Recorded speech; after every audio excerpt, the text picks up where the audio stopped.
আশুরা মানে কারবালা নয়, কিন্তু বর্তমান সমাজ আশুরাকে কারবালায় পরিণত করে ফেলেছে।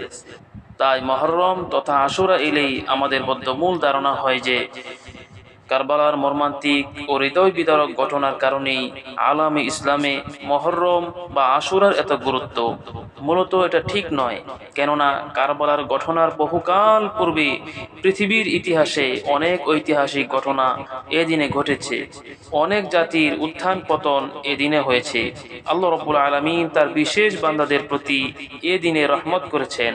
এই কারণেই তো রাসূল পাক সাল্লাল্লাহু আলাইহি ওয়াসাল্লাম নিজে রোজা রেখেছেন এবং রোজা রাখার নির্দেশও দিয়েছেন এই আশুরার দিনেই।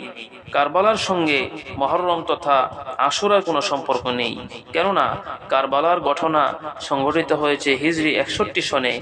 রাসূলুল্লাহ সাল্লাল্লাহু আলাইহি ওয়াসাল্লামের ইন্তেকালের প্রায়